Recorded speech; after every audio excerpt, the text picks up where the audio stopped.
So how do you take your Livestream setup from looking and sounding like this to looking and sounding like this for only $250? Well, in this video, let's break down this simple live stream and video call setup that is both beginner and budget friendly. You gotta just press record. So the first thing you'll want to consider upgrading if you want to improve your live streams or your video call quality would be your camera. And so for our camera solution for this more budget build, we chose the Insta360 Link 2C. I personally think this is a nice middle ground between a more budget-friendly mirrorless camera, as well as some of the really cheap webcams out there. Some of those are pretty poor quality, and this is kind of a good middle ground at around $150. In the box, you'll of course get the camera itself, as well as a little magnetic mount that you can mount the camera to, and then you would mount that to your computer screen. You also get a pretty long USB-C cable, which is nice, as well as a USB-C to USB-A converter if you want to plug this camera into a USB-A type port. Now with this camera, you'll also definitely want to download the Insta360 Link 2 controller to leverage the full potential of this camera, and I'll show you some of those features in just a minute. Okay, so now we have the Insta360 Link 2 setup, and this is what it looks like right out of the box. We have no lighting set up in our studio. We're actually kind of in a darker part of my studio against the wall, and there's no natural light hitting me either.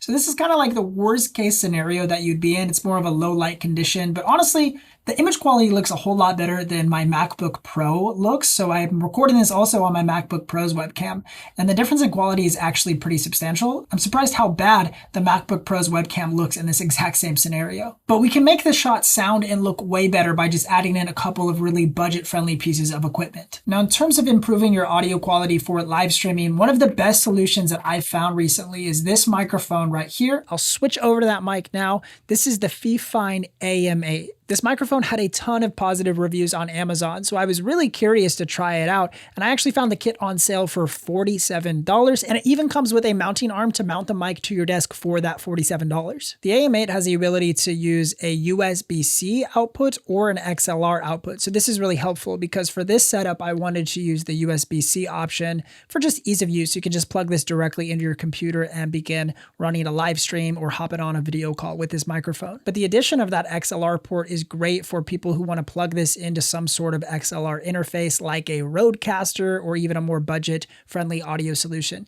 to do some additional audio processing. There's also a headphone jack on the microphone so you can monitor your audio directly from the mic, which is really helpful, as well as audio gain and headphone volume controls on the microphone. There's also some fun LED lighting at the bottom of the microphone, and you can cycle through some different color options, which is kind of fun. Some people might not like this and you might find it kind of distracting, and you can turn it off if that's you, and personally I would probably turn it off. Now, as you can tell, the audio quality is so much better than the built-in microphone of the Insta360. But what's even crazier is check out this microphone right here. So this mic is the Shure SM7DB, and this is a $500 microphone, and this is typically the microphone that I use in my studio and I use for all of my live streams.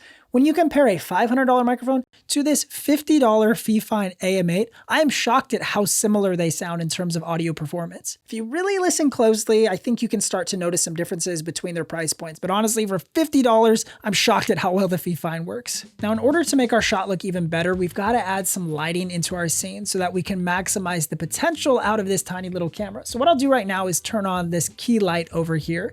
And this key light is a part of a 2-light solution I found that only costs $53 and even comes with some light stands. So this kit is from Nice VD. It's a 2-pack LED light panel kit, and these lights are actually bi-color temperature. So that's going to be great to match interior home lighting. If you have warmer lights in your home, you can match those color temperature by setting the lights to the warmer setting.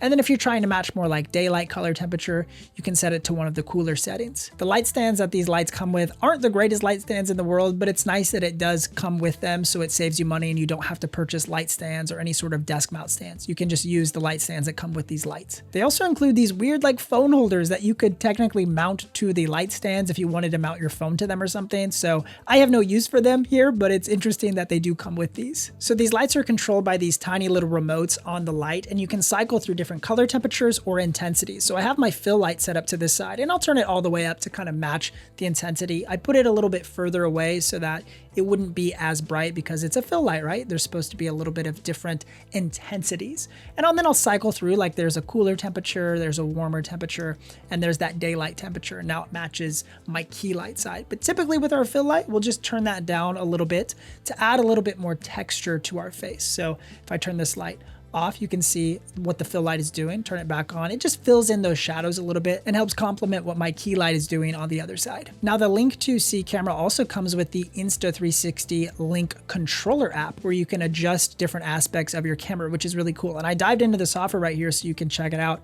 You can change things like your white balance, even your exposure, and add some like different backgrounds if you want to be in a virtual background or something. But I really like the bokeh effect. So this is going to add some kind of like fake depth of field, like you were shooting at a really low aperture lens on a full frame camera or something.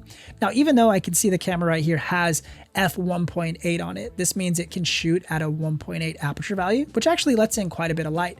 But because the sensor is so small, it's not going to give you that shallow depth of field look, but you can increase this bokeh amount if you want. I mean, I wouldn't go too high with this, maybe around 20 or 30% will just give you a little bit more of that depth of field look. But it's cool that you even have access to that effect here in this app control. And you also have access to manual exposure control, which is really nice. So you can adjust your ISO and make your ISO lower if you'd want, and then turn up the intensity of your lights to just get a cleaner image. Or you could decrease or increase your shutter speed if you needed to do that for some reason to get brighter or darker exposure. I've actually found that the auto exposure has been working pretty well, so I've chose to just leave it in auto exposure most of the time that I've used this camera. So as you can see, if you get yourself a decent webcam with a couple of budget lights and a decent microphone, you can actually create a pretty good live stream setup or video call or coaching call setup for a really affordable price. I think my biggest shock though with this whole setup is this Fifine microphone. This thing sounds so good, and it's honestly comparable to my $500 Shure SM7DB, which just blows my mind. Now, if you're still in the process of dialing in your YouTube studio or your home office setup, you've got to check out our favorite YouTube studio accessories for under $100. These are all really great accessories, so you can check out that video right there, and we'll see you in the next one.